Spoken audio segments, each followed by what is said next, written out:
Hi friends, the one day pistol இன்னைக்கு என்ன ஸ்பெஷல்னா இந்த இறால் தாங்க. இறால்ல பல வகையா இருக்குதுங்க. இன்னைக்கு பார்க்க போறது இந்த வகைங்க. இது எந்த வகை, இதோட பேர் என்ன, இதோட நன்மைகள் என்னன்னு இந்த வீடியோஸ் ஃபுல்லா பாருங்க, தெரிஞ்சுக்கலாம். இது கூடயே இந்த இறால்ல ஒரு டேஸ்டான ரெசிபி செய்யறதுக்கு உண்டான டிப்ஸ்ன்னு சொல்ற வீடியோ ஸ்கிப் பண்ணாம பாருங்க. வாங்க வீடியோக்குள்ள போலாம்.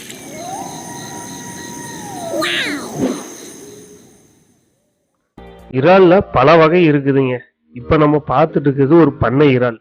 பண்ணை இறால்னால சும்மா இல்லைங்க, இதுலயும் ஏகப்பட்ட சத்து இருக்குது. என்னென்ன சத்து இருக்குன்னு முழுசா பாத்திரலாம். அது கூடயே இந்த இறால்ல ஒரு டேஸ்டான ரெசிபிக்கு உண்டான செய்முறையும் பாத்திரலாம். முதல்ல நம்ம சேனலுக்கு ஃபர்ஸ்ட் டைம் வந்தவங்களா இருந்தா சேனலை சப்ஸ்கிரைப் பண்ணிக்கோங்க, கூடயே பெல் பட்டன் கிளிக் பண்ணிக்கோங்க. பார்த்தா நாங்க போற ஒவ்வொரு மீனோட நன்மையிலும் உங்களுக்கு உடனே நோட்டிபிகேஷன் வந்து சேரும். பண்ணை இறால்ல இருக்கிற சத்தை எவ்வளவு பர்சன்டேஜ்னு முதல்ல பாத்திரலாங்க. அப்புறம் அது என்ன பண்ணுதுன்னு சேர்த்து பாத்திரலாம். பரிமாற அளவு 100 கிராம். 100 கிராம் பண்ணை இறால்ல 144 கலோரி இருக்குதுங்க. மொத்தம் கொழுப்புங்கிறத பார்த்தா 2.35 மில்லிகிராம் தான் இருக்குங்க, 3%. நிறைவுற்ற கொழுப்புன்னு பார்த்தா 0.446 கிராம் தான் இருக்குதுங்க, 2%. பாலி ஆன்சுரேட் கொழுப்பு 0.909 மில்லிகிராம் இருக்குதுங்க. மோனோசாச்சுரேட் கொழுப்பு 0.344 மில்லிகிராம் இருக்குதுங்க. கொலஸ்ட்ரால் 206 மில்லிகிராம் இருக்குங்க, 69%. இதை பத்தி அப்புறம் சொல்றேங்க. சோடியம் 613 மில்லிகிராம் இருக்குது, 27%. மொத்த கார்பன் டை ஆக்சைடு 1.24 மில்லிகிராம் இருக்குங்க, 0%. நார்ச்சத்து உணவு 0 மில்லிகிராம் தான் இருக்குங்க. சர்க்கரை 0 மில்லிகிராம் தான் இருக்குது. புரதம் 27.59 மில்லிகிராம் இருக்குது. மீனுக்குண்டான ஒமேகா 3 அதிகமாகவே இதுல இருக்குதுங்க. அப்புறம் கால்சியம் 67 மில்லிகிராம் இருக்குங்க, 5%. இரும்பு 2.95 மில்லிகிராம் இருக்குதுங்க, 16%. பொட்டாசியம் 177 மில்லிகிராம் இருக்குதுங்க, 4%. வைட்டமின் ஏ 66 எம்சிஜி 7% இருக்குதுங்க. வைட்டமின் சி 2 மில்லிகிராம் இருக்குதுங்க. வைட்டமின் டி இருக்குதுங்க. இத்தனையும் இந்த பண்ணை இறால்ல கிடைக்குதுங்க. இந்த இறால் யார் யார் சாப்பிட்றது ரொம்ப நல்லதுன்னு பார்த்துடலாங்களா? கருவுற்ற தாய்மார்கள் இந்த இறால் அதிகமாக எடுத்துக்கிறது ரொம்ப நல்லது. ஏன்னா பிறக்க போற குழந்தையோட மூளை வளர்ச்சியை அதிகரிக்கிறதுக்கு இதுல ஏகப்பட்ட புரோட்டீன் இருக்குதுங்க. அடுத்தது பார்த்தா பெண்களுக்கு மாதவிடாய் நேரத்துல கைகால் வலி, இடுப்பு வலி அப்படின்னு வர்றது தவிர்க்கிறதுக்கு இந்த இறால்ல அதிகமான சத்து இருக்குதுங்க. ரொம்ப யூஸ்ஃபுல்லா இருக்கு அவங்களுக்கு.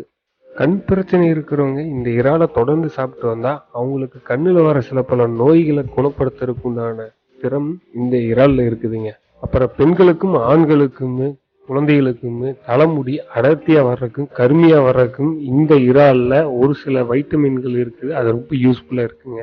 நம்ம மூளைக்கு ஆக்சிஜன் சப்ளிமெண்ட் கொடுக்கறதுல இந்த இறாலுக்கு அதிக பங்கு இருக்குதுங்க. இறால்ல ஜிங்க் சத்து அப்படிங்கிறது அதிகமா இருக்கிறதுனால நோய் எதிர்ப்பு சக்தி நம்மளுக்கு உருவாக்கி தரது ரொம்ப ஹெல்ப்ஃபுல்லா இருக்குதுங்க. அப்புறம் நம்ம வெள்ளை ரத்த அணுக்களை உருவாக்குறதுக்கு இது அதிகமா பயனுள்ளதா இருக்குதுங்க இந்த இறால். பெண்களுக்கு கச்சிதமான உடல் அமைப்பை கொடுக்கறதுக்கும் இந்த இறாலுக்கு ஒரு திறன் இருக்குதுங்க. இறால்ல குறைஞ்சபட்ச கொழுப்பு தான் இருக்குதுங்க. அதனால டயட்ல இருக்கிறவங்களுக்கு இது நல்ல தீர்வா இருக்குங்க. ஆண்களுக்கு இறால் மீனுங்கிறது ரொம்ப நல்ல தீர்வுங்க. ஆண்மை குறைவுக்கு இது பயங்கரமா வேலை செய்யுங்க. ஆண் உறுப்பை பராமரிக்கிறதுக்கும் இல்லற வாழ்வை நல்லாக்குறதுக்கும் இந்த இறாலுக்கு ஒரு பங்கு உண்டுங்க. யூஸ் பண்ணிக்கோங்க.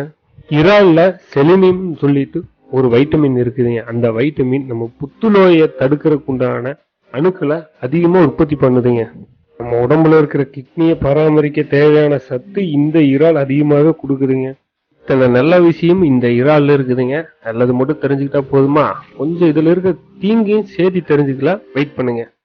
என்னதான் இறால்ல கம்மியான கொழுப்பு இருந்தாலுமே அதிகமான கொலஸ்ட்ரால் இருக்குதுங்க. இது ஏற்கனவே நான் சொல்லி இருந்திருக்கிறேன்.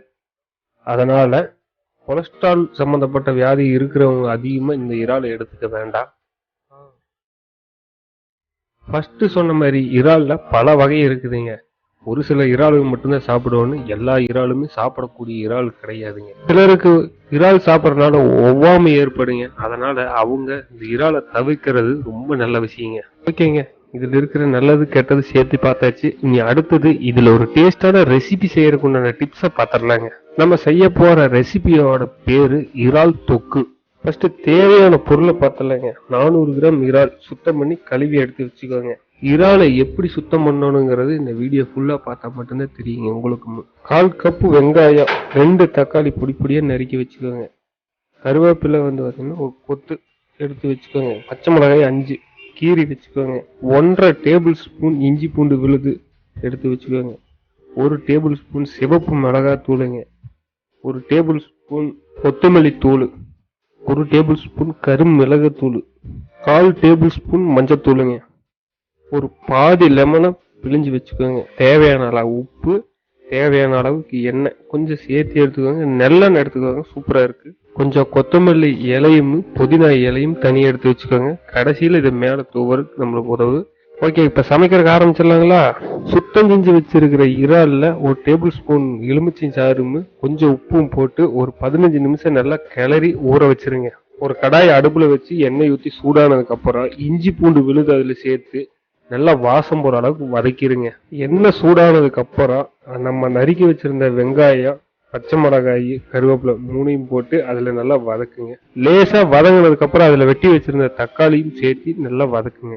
கடாயில ஓரமா எண்ணெய் பொங்கி வரும்போது அதுல மிளகாத்தூளும் மஞ்சத்தூளும் கொத்தமல்லி தூள், கருமிளகு தூள், உப்பு தேவையான அளவுக்கு மற்ற மசாலா எல்லாம் சேர்த்து நல்லா கிளறுங்க.